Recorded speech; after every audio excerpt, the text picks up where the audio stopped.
একটা ঔষধ কোম্পানি থেকে লোক এসে বিনামূল্যে সবাইকে ওষুধ দিয়ে যাচ্ছে। নমস্কার, আমি স্বপ্না। দেশ এবং দেশের বাইরে যে যেখান থেকে ভিডিওটি দেখছেন আপনাদের সবাইকে অনেক অনেক শুভেচ্ছা। স্বপ্নাস ব্লগে সবার আমন্ত্রণ। এই কয়দিনের মতো বাস্তব সব চিত্রগুলি নিয়ে নতুন একটি পর্ব সাজানোর প্রয়াস করছি। সেখানে থাকবে গ্রামের কাজকর্ম, পাশের বাড়িতে বৈষ্ণব সেবার নিমন্ত্রণ খাওয়া, রাতে শনি পূজার প্রসাদ পাওয়া, সেই সাথে আঞ্চলিক ভাষায় আমাদের কথোপকথন। আশা করছি সম্পূর্ণ পর্বটি আপনাদের অনেক ভালো লাগবে, তাই অনুরোধ রইল পর্বটি প্রথম থেকে শেষ পর্যন্ত দেখুন। রান্না করার জন্য চুলাটা রেডি করে নিলাম। ভিতরে সব উঠাই এদিকে হেলা দিচ্ছি। এরপরে নতুন মাটি দিয়ে ভরাট করছি। তারপর এই চুলাটা লেপে মুছে নিছি।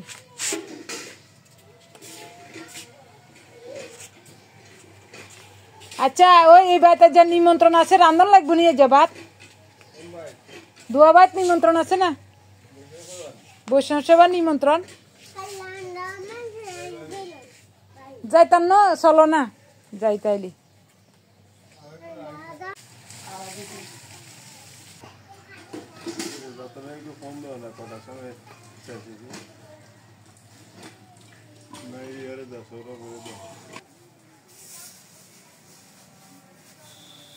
ধান মাড়াই করেছিলাম, কিছু পাত কুটা রয়ে গেছে, ওই কুটাগুলো এখন মেরে নিচ্ছি, মেরে ধান আলাদা করে নিচ্ছি।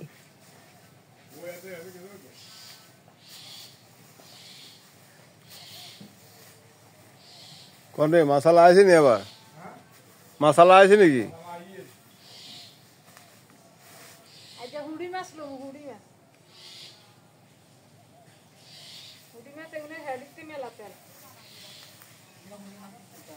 সব গ্রামে এই ধরনের কর্মকাণ্ডগুলো হয়।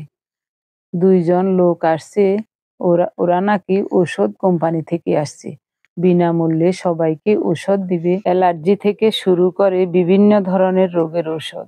তার জন্য আমাদের বাড়িতে আশেপাশের সবাইকে মাইকিং করে ডেকে আনা হয়েছে। তো আমি একটু দাঁড়ালাম, শুনি দেখি কি বলছে ওরা। কিছু ফর্মুলা শিখিয়ে দিবে, এই কথাগুলো মনে রাখবেন, এগুলো আপনি উপকার আসবে। কথা কি বুঝতে গেছে? তো দুই চারটা কথা বলে আপনি অসুস্থ থাকবেন। আমার আজকে সারা ঘুমাইতে পারি না, আমার কথা বলতে সমস্যা। কথা হচ্ছে, দয়া করে একটা কথা বলি কাকা, পুরুষ মানুষগুলি পিছনে আসেন, থাকলে কিন্তু এই জায়গায় একজন মানুষও আসতেন না। শোনেন, যেহেতু বাবা আপনারা এখানে আসছেন, ওষুধগুলো কোন রোগের জন্য নেবেন, কোন নিয়মে খাবেন, কে উপকার পেলে কোথায় গেলে ওষুধগুলো পাবেন, এবং আমরা কোথা থেকে আসছি, কেন আসছি, সে পরিচয়টা কিন্তু বাবাকে সর্বপ্রথম জানতে হবে। আর আমাদের এই প্রচার পরিচিতি যদি আমরা একজন একজন করে বলি, দেখেন একটা কথা যদি 100 জনের সাথে, একটা মানুষের সাথে যদি 10 মিনিট করে সময় দেওয়া হয়, সে কথাটি দেখেন 10 মিনিট করে গেলে এখানে 2-4 ঘন্টা চলে যাবে। এই কথাটা ভুল বললাম না, সঠিক বললাম? আর এখানে যদি আমরা একটা কথা সকলের মাঝে বলি, সেটা যদি আপনারা সকলেই মনোযোগ সহকারে শুনেন, তাহলে কিন্তু 100 মিনিটের কাজটি 1 মিনিটেই শেষ হয়ে যাবে। বাবা কি বলেন, ঠিক না? আর এখানে কেউ কোনো প্রকার কথা না বলে আমাদের কথাগুলো একটু মনোযোগ সহকারে শুনবেন, কারণ আমাদের অফিসটি হলো আপনি ফেনি, আর সেই পদার্থের নামটি হচ্ছে ক্যালসিয়াম। এই ক্যালসিয়ামগুলো যখন আপনার শরীর থেকে ঘাটতি হয়, অভাব হয়, কি কি সমস্যাগুলো দেখেন শরীরের মাঝে দেখা দেয়, সকলেই মনোযোগ সহকারে শুনবেন। 1 নম্বর সমস্যা দেখা দেন যিনারা বলেন, দেখেন আপনি পায়ের তালু, এই যে শীতের দিন আসতেছে, পায়ের তালু জুতা রাখতে পারেন না, পায়ের তালু ঘেমে যায়, হাত পায়ের তালু জ্বালা পোড়া করে, এই যে হাত পায়ের মাংসপেশিগুলো আছে সেগুলো প্রচন্ড পরিমাণের ব্যথা করে, শরীর হাত পা চাবাই কামড়াই বিষ করে ব্যথা করে, শিরার যন্ত্রণা করে, রাত্রি করে ঘুমাইতে গেলে শরীরে জ্বর, পার নিচে ল্যাপ কাঁথা নিতে পারেন, এরকম হয় না? এই সমস্যাটি যাদের আছে আমরা তাদের জন্য ওষুধটি দিয়ে যাবো। 1 নম্বর রোগ চলে গেল। 2 নম্বর রোগটি দেখেন তোরা বাবা, তাদের জন্য ওষুধটি দেবো, যে গাছের টিপসটা দিলাম সেটার কাজ করবে উপরে, এবং আমাদের যে ট্যাবলেটটি খাবেন সেটা। প্রায় 1-1.5 ঘন্টা ওরা এখানে বসে বসে বক বক করলো, সবাইকে কি বুঝালো। সবাই ওষুধ নিয়েছে, বিনামূল্যে তো প্রথমে দিয়েছে, এরপরে সবাইকে এমনভাবে কথাবার্তা বলেছে। তো অনেকেই 300 টাকা করে ওষুধ নিয়েছে। ওরা বলছে ওখানে 660 টাকার ওষুধ, ওই 660 টাকার ওষুধ 300 টাকা দিয়েছে। এই কথা শুনে অনেকেই ওদের কাছ থেকে ওষুধ নিয়েছে। আমরা কিন্তু নেই নাই, আমাদেরকে বিনামূল্যে সামান্য ওষুধ দিয়েছে। তো আমরা তো এমনি ওষুধ খাই না, শুধু দেখার জন্য ওখানে গিয়েছিলাম। এখন দুপুর প্রায় 2টার উপরে বাজে। আমরা যাচ্ছি বৈষ্ণব সেবার নিমন্ত্রণ খেতে। তো ওখানে আমাদের 3 বাড়ির সবাইকে নিমন্ত্রণ করা হয়েছে। আমরা আজ রান্নাই করি নাই, তো সকাল থেকে এখনো কিছুই খাই নাই। অনেক অনেক কাজ করেছি, স্নান করে ফ্রেশ হয়ে রেডি হয়ে চলে যাচ্ছি। গোপালের মা, আমি আর আমাদের সমীরের মেয়ে অহনা। গোপালের মায়ের দেশে আয় মরা বিডার উঠে যে ওটা বানাইছে গাছ গাছুয়া হেগান দেখি না বিডাইতে অতারা হেতারা করণ শুরু তুই এই মানুষে কয় আর রাতে হয় না ইন কথা হইল নি। জাগারও গুণ আছে, হাত আর মাত কোনো কথা না, যত্ন।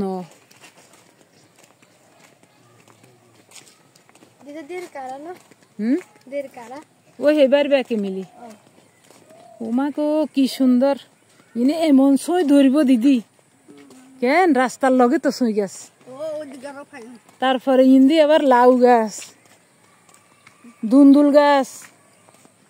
ও কনে করছে এগেন জাগাই এই জাগাই নাকি হুড়ে আসছিল না কিন্তু খাদা ছিল নি।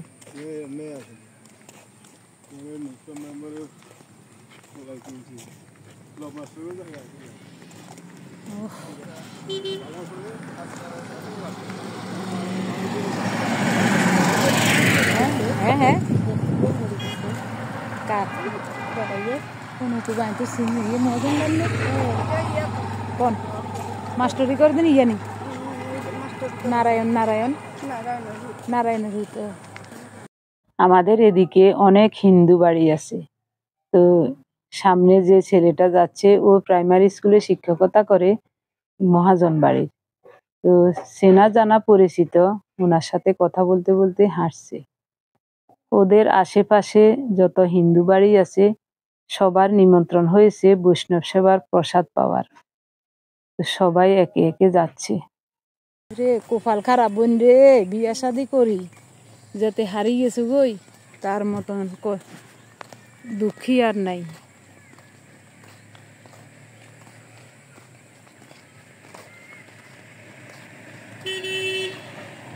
লজ্জাপতি গাছ, কত লজ্জাপতি গাছ কি আরে লাগে যখন বাগান করছে ইন্দি। হ্যাঁ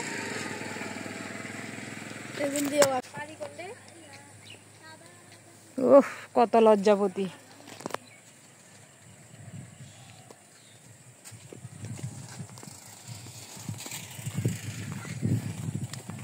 কি সুন্দর লাগে দেখতে।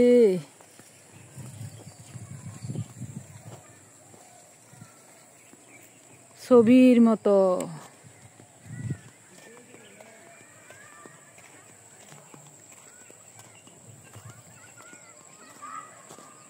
এই হাতরে তো এই বছর ভালা দানে হয়েছে।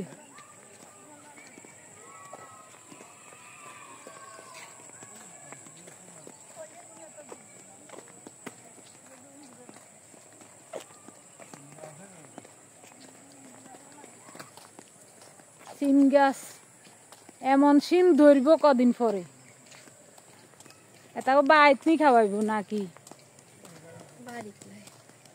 বাইতে খাওয়াইব মনে হয়।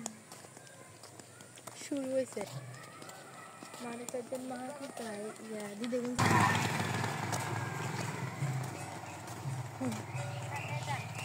ওই বাড়িতে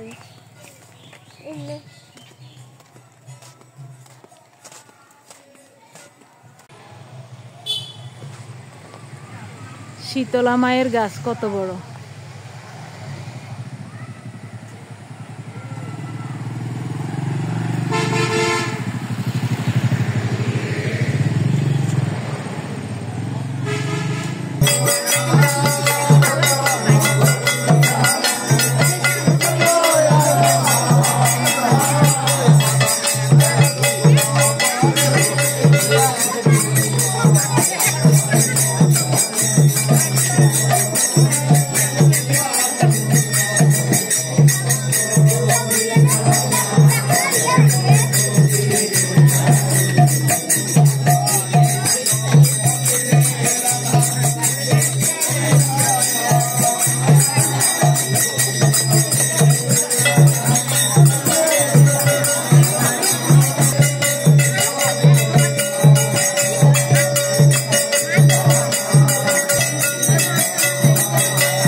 প্রসাদের জন্য জমিদার বাবুদের উঠানেই প্রসাদ নেওয়ার ব্যবস্থা করা হয়েছে, আর রান্নার ব্যবস্থাও এখানেই হয়েছে।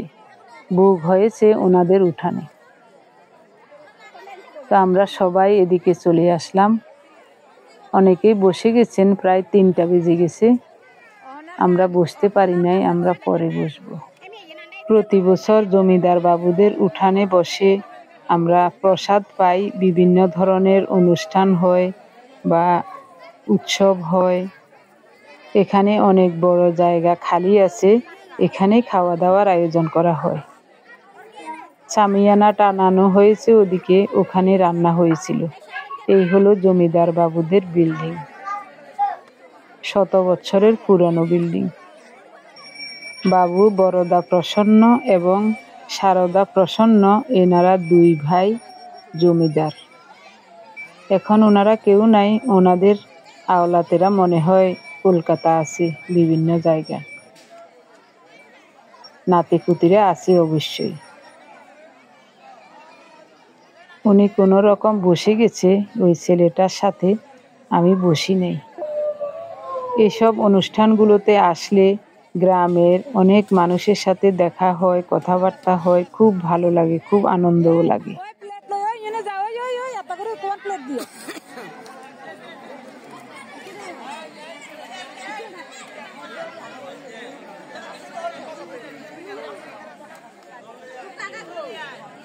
লাগি গেছে তবে দিনে 3টা বাজে গেছে কই।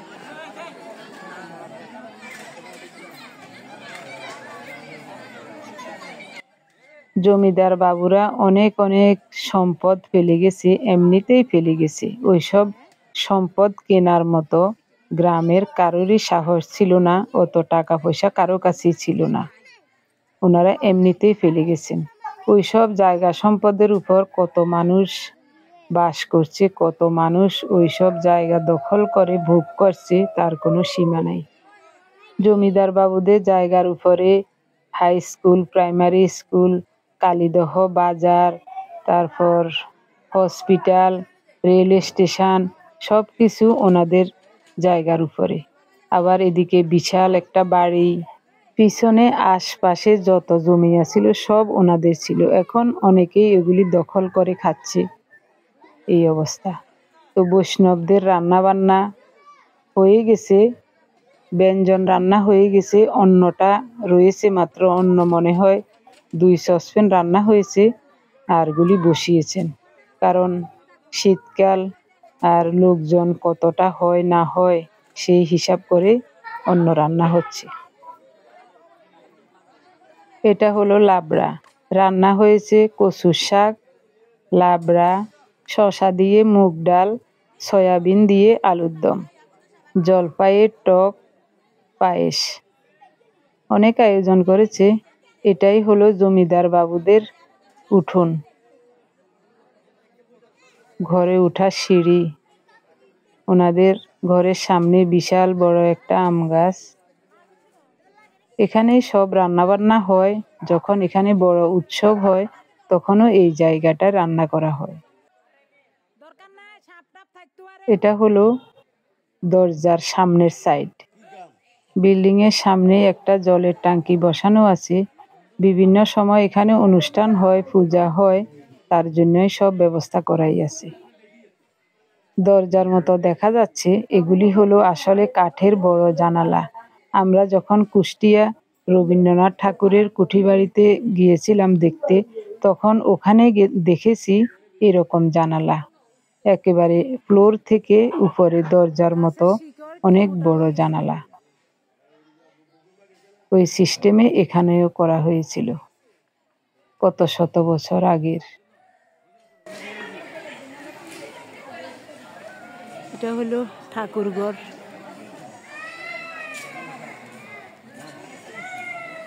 গুরু বিগ্রহ মন্দির, এটা দুর্গা মন্দির, আর এটা হলো শিব মন্দির।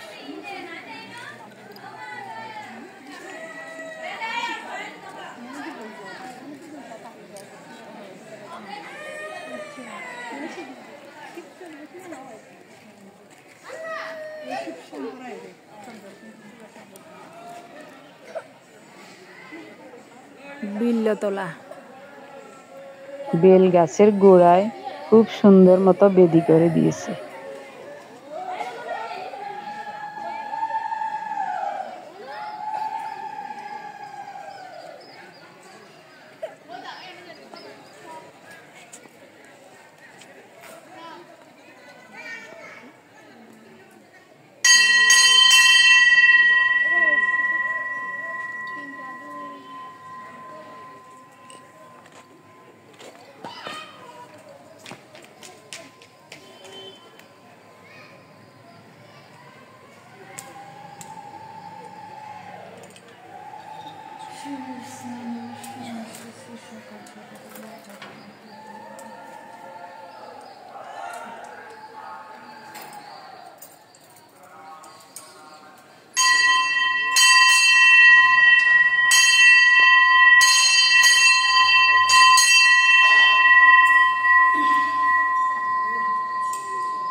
জমিদার বাবুদের বাড়ির সামনের দরজায় তহসিল অফিস, ভূমি অফিস।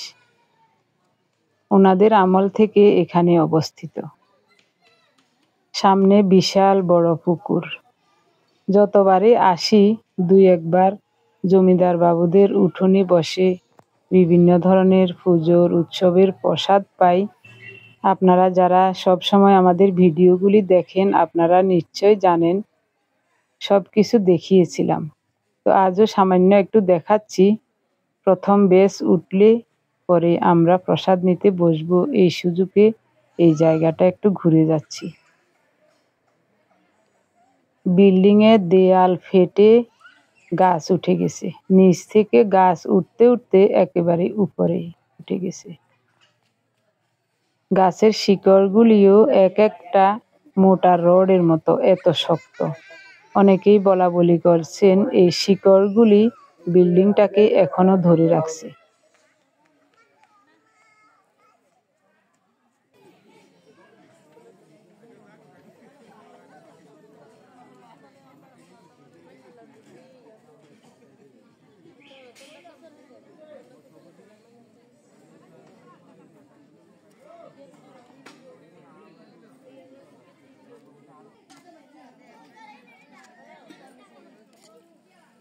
এখন আমরা প্রসাদ নিতে বসে গেলাম। প্রথমে দিয়েছে কচুর শাক, অল্প একটু কচুর শাক, কিন্তু ভোগের কচুর শাক খুবই চমৎকার হয়। এবার দিয়েছে লাবড়া। কচুর শাক দিয়ে ভাত খেতে খুব ভালো লেগেছিল। লাবড়াটাও খুবই চমৎকার হয়েছে। বিভিন্ন ধরনের সবজি আর মটর ডাল দিয়ে লাবড়া করেছে, অনেক ভালো লাগছে খেতে।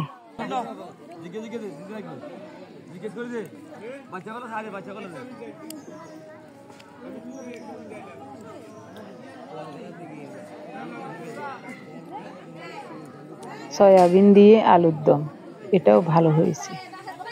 খাওয়া দাওয়া শেষে হাত মুখ ধুয়ে এখন পান নিচ্ছি। আমাদের বিপ্লবের বউ, শিবুর বউ সহ চলে যাচ্ছি। অনেকেই আগে আগে খেয়ে চলে গেছে, আমরা একটু দেরিতে যাচ্ছি, সন্ধ্যাও হয়ে আসছে প্রায়।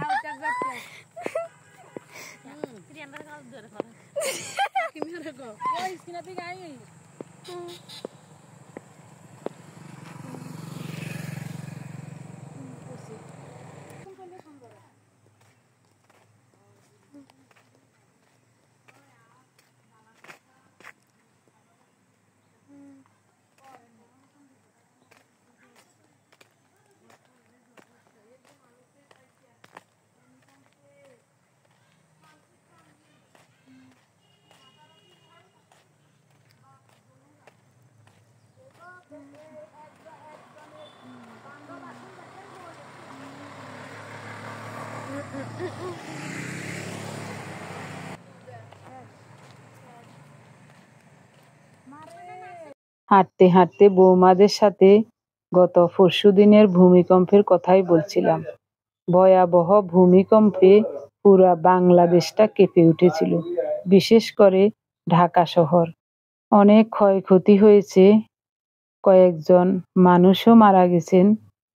সবাই বলাবলি করছে এত বড় ভূমিকম্প বাংলাদেশে আর হয় নাই। এখনো আমরা সবাই অনেক আতঙ্কে আছি। বড় ভূমিকম্প হওয়ার পরে ওই দিন আবারও একটু মৃদু ভূমিকম্প হয়েছিল, পরের দিন আবারও 2 বার মৃদু ভূমিকম্প হয়েছিল। অনেক ভয় লাগছে।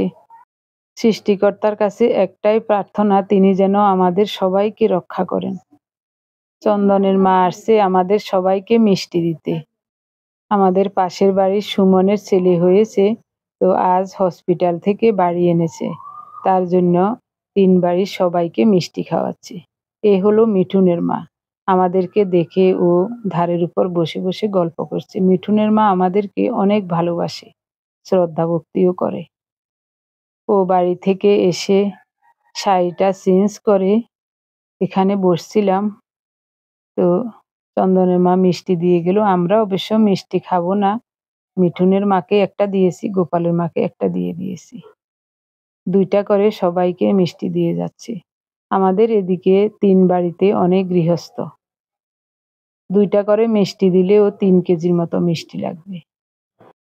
আপনি যদি আমাদের চ্যানেলে নতুন হয়ে থাকেন, সম্পূর্ণ পর্বটি দেখার পর যদি একটুও ভালো লাগে, আমার অনুরোধ রইল চ্যানেলটি সাবস্ক্রাইব করে আপনার মূল্যবান মন্তব্যটি লিখে জানাবেন।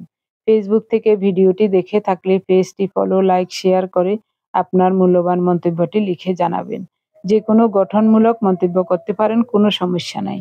আমি আপনাদের সকল মন্তব্যের উত্তর দেব। আমার প্রিয় ভাই বোন, বন্ধু স্বজন, আপনারা যারা প্রতিনিয়ত ভালোবেসে আমাদের ভিডিওগুলি দেখে যাচ্ছেন এবং ভিডিও দেখে সুন্দর ও গঠনমূলক কমেন্টস করে আমাকে কাজ করার শক্তি এবং সাহস জুগিয়ে যাচ্ছেন, আমি আপনাদের সবাইকে জানাই অজস্র অজস্র ধন্যবাদ, অভিনন্দন এবং কৃতজ্ঞতা। বাড়িতে এসে আপনাদের কমেন্টসগুলির রিপ্লাই সাথে সাথে দিতে পারি না, একটু দেরিতে হলেও আমি আপনাদের কমেন্টসগুলির রিপ্লাই দিয়ে থাকি। আমার কাছে আপনাদের কমেন্টসগুলি দেখলে খুব ভালো লাগে, মনে অনেক আনন্দ পাই এবং কাজ করার শক্তি ও সাহস পাই। অনেক ভালো লাগে। ধানগুলি ঝেড়ে বস্তায় ভরিয়ে সব জলে ভিজিয়েছি, আগামীকাল ধান সিদ্ধ করব। ওই ভিডিওটাও ধারণ করে রাখবো, আশা করি আপনাদেরকে দেখানোর জন্য। আপনারা অনেকেই ধান থেকে চাউল কিভাবে তৈরি হয় ওটা কোনোদিন দেখেনও নাই বা কল্পনাও করতে পারেন নাই। তো অনেকের কমেন্টস দেখে সেটা বুঝতে পেরেছি, তাই আমি যত কষ্টই হোক সব কিছু অল্প অল্প করে ভিডিও ধারণ করে রাখবো আপনাদের জন্য। এসব ধানের চাষ করলে আসলে পরিশ্রমও আছে, তো আমরা কিন্তু সব কাজ নিজে করছি না, যেটা সম্ভব না ওটা লোক দিয়ে করাচ্ছি, আর যেটা সম্ভব সেটা নিজে করছি। ধানগুলি সিদ্ধ করে আমাদের পাশের বাড়িতে বড় একটা ছাদ আছে, তো ওই দাদা বলেছিলেন ওনার ছাদে রোদ্রে দিতে। প্রতি বছরই আমরা ওনার ছাদেই ধান শুকিয়ে আনি। উনি বলছেন যে আমার ছাদ আছে, আপনাদের ধান শুকাবার চিন্তা কিসের। আগামীকাল সকালবেলা গিয়ে ছাদটা দেখে আসবো এবং ঝাড়ু দিয়ে পরিষ্কার করে আসবো। এরপরে ধানগুলো উঠাবো, তারপরেই সিদ্ধ করা হবে। সিদ্ধ করতে অনেক সময় লাগবে। তারপরে একটু ঠান্ডা হলে পরের দিন ওই ছাদে নিয়ে রোদ্রে দেব। সবকিছুই আপনাদের সাথে শেয়ার করব। বিপ্লবদের যে জমিটা কেটেছিল ওই দিন, ওরাও ধান মাড়াই করে বাড়িতে নিয়ে আসছে। ধারের উপরে এমনিই পড়ে আছে, তো এখান থেকে নিয়ে নিয়ে বৌমারা ঝেড়ে ঝেড়ে আবার বস্তায় ঢুকিয়ে নিচ্ছে।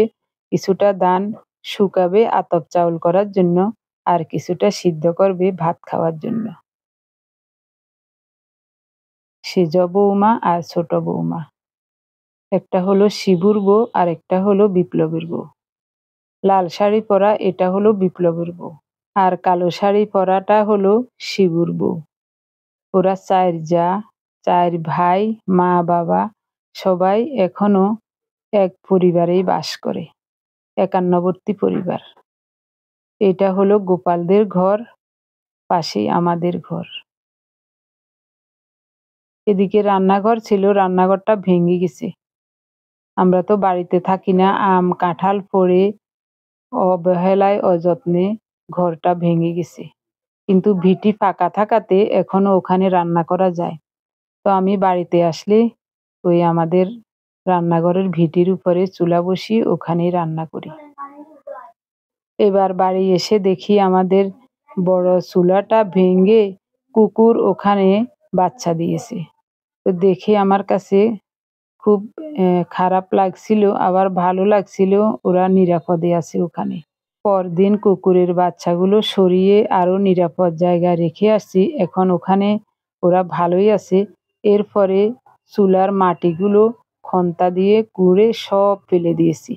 তারপরে নতুন মাটি এনে ভরাট করে আরেকটা চুলা আছে, ওটা ভালো আছে, ওই চুলাটা লেপে মুছে পরিষ্কার করে নিয়েছি। ভাবছিলাম আজ ভাত রান্না করব, আজ তো আর রান্নাই হলো না, আগামীকাল ওই চুলাতে ভাত রান্না হবে।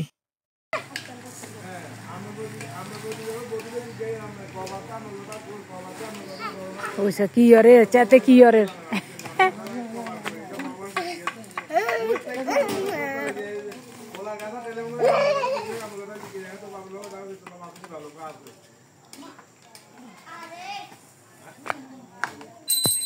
এখন সন্ধ্যা পার হয়ে গেছে। আমাদের পাশের বাড়িতে শনি পূজা হচ্ছে, ওরা নিমন্ত্রণ করে আসছে সন্ধ্যার আগে পূজাতে যেন আসি এবং প্রসাদ নেই। তো আমরা অনেক আগেই আসছিলাম, এখানে বসে ওদের পাঁচালি পড়াও দেখছিলাম। এখন পূজা শেষ হয়ে গেছে, তো আমরা সবাই প্রসাদ পাবো। 3 বাড়ির অনেকেই আসছে প্রসাদ নিতে। প্রসাদের আয়োজন হয়েছে বিভিন্ন ধরনের ফল, বুরিন্দা, মিষ্টি, আর কি সাগু, চিনি, কলা, অনেক আয়োজন করেছে। তো রনি আমাকে বিকাল বেলায় গিয়ে বলে আসছে, বৌদি আমরা শনি পূজা দিচ্ছি, আপনারা 2 জন যাবেন, সবাই যাবেন আপনারা।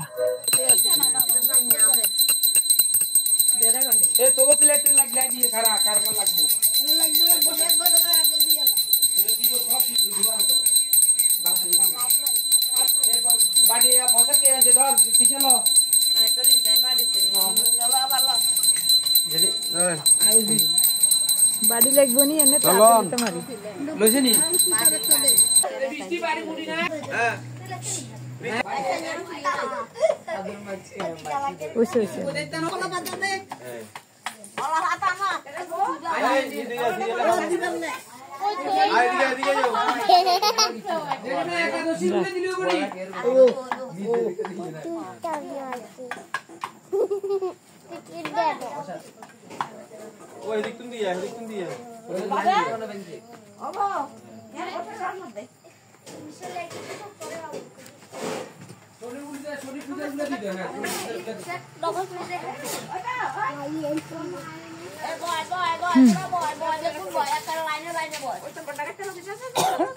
তোরে দেনা রে ওডি তোরে দেনা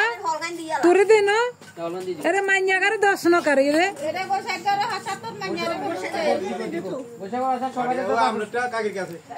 আর কাছে দিছে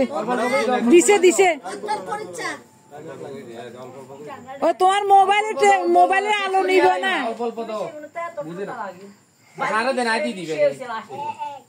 তোমার বাপে তোমার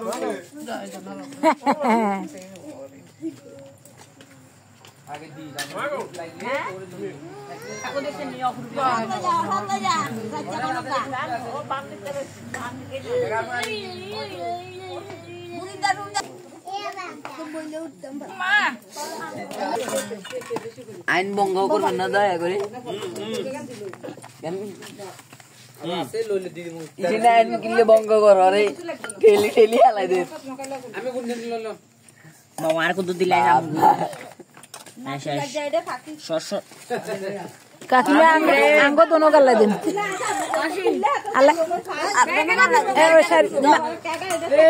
পয়সা লাগবে